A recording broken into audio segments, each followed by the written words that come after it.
Japan today, an after slip.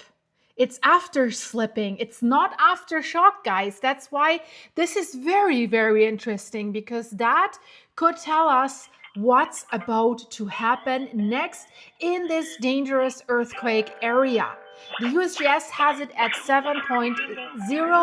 No, the INGV, sorry, 7.0. Others have it at 6.9, and at least 6 people injured today. But what a day! Crazy earthquake in Venezuela, Caracas in ruins, towers collapsed, absolutely crazy. Naples, Italy, Campi Flegrei, 3.6, 3.0. I mean, I woke up to a 5.6 in California. I'm like, what is going on? And then not to talk about all the aftershocks, 5 point something, 6 points that we see from the big earthquakes that were just happening a few weeks ago along the Pacific Ring of Fire. But this thing here in Japan is very, very interesting, guys. This is not just a normal thing that just happened. This is really interesting. Northern Japan, Thursday morning, registering a rare upper 6 on the Japanese seismic intensity scale of 7 in the town of Hashikami, Aomori Prefecture. No tsunami warning had been issued, and a mild quake was also felt even in Tokyo. Japan Meteorological Agency said the epicenter was 50 kilometers deep off the coast of the Iwake Prefecture, roughly 35 miles. This is all still like, wait for it.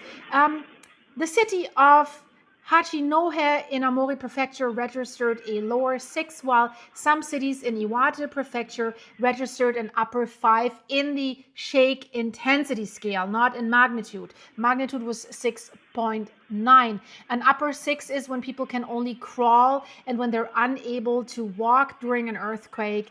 Unsecured furniture will topple over, according to the Japanese Meteorological Agency. In other countries, that can mean total collapse. A 5 point something can mean total collapse. So the Tohoku Shinkansen line halted operations earlier in the day because of the quake, but most services were resumed. Numerous train lines in Iwate and Aomori prefectures have been suspended due to the quake.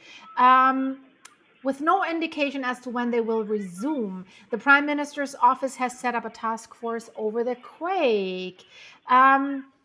Prime Minister Sane Takachi said that there was no tsunami concern and asked the residents of the affected areas to remain vigilant for the possibility of another quake of similar magnitude. And boy, did Venezuela get it. 7.2, the first one, or let's say 7.1, and then it was upgraded to 7.2, and then 39 seconds later, not an aftershock was happening, a main shock, even larger, 7.5.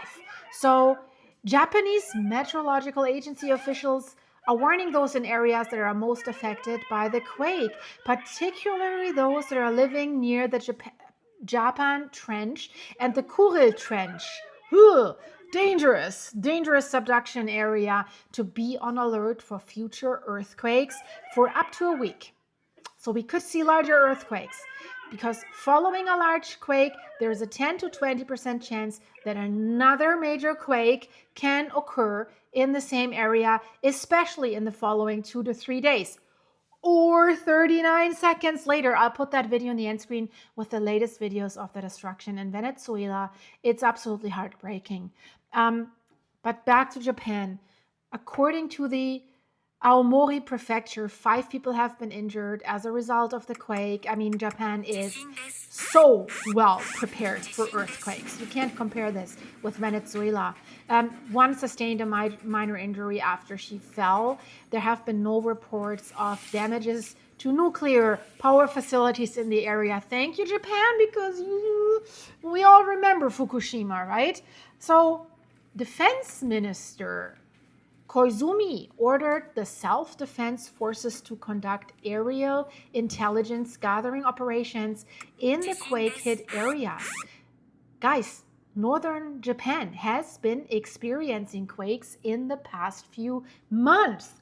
So what does that mean? In May, we had a magnitude 6.3, measuring a lower 5 on Japan's seismic intensity scale, right? Struck the Tohoku region, Tohoku earthquake, 2011, mega thrust earthquake, 9.1. April, magnitude 7.7, same area. That has caused the authorities to issue a special advisory to be on alert for a larger quake.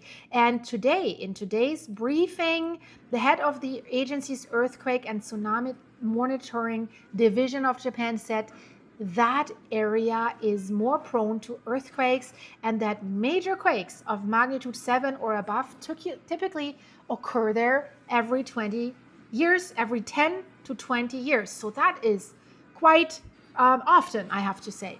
The government headquarters for earthquake research said earlier this month that multiple quakes have been occurring in the area following that 7.7 quake on November 4th last year.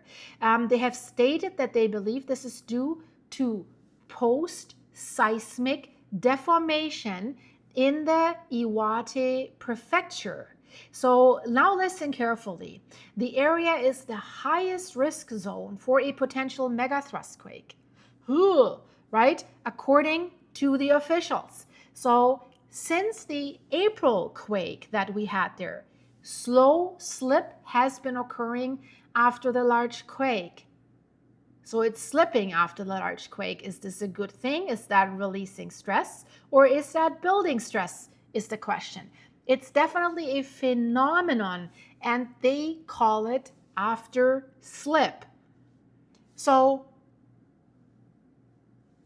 the current quake, the 6.9, occurred near this after slip area.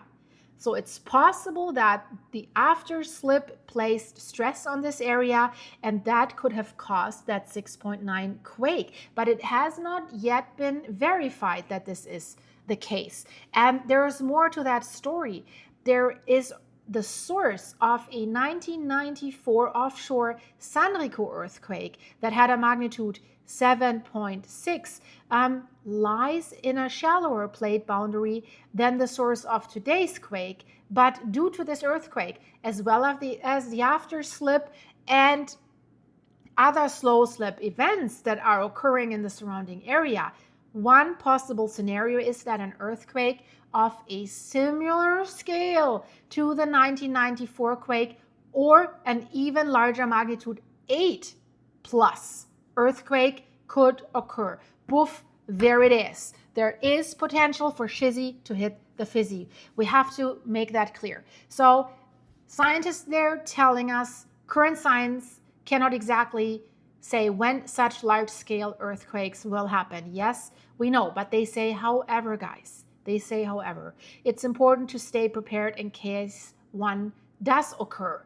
So the government's headquarters for earthquake research asserts that an analysis of repeat quakes in the surrounding area suggests that a seismic slip is indeed ongoing. So this is a developing story, guys. More could come. But I thought it's important to tell you this. But watch my latest video with all the aftermath and videos of the shaking in Venezuela. What is going on there? There's everything you need to know. But be prepared for that, guys. Really. See you there in a second.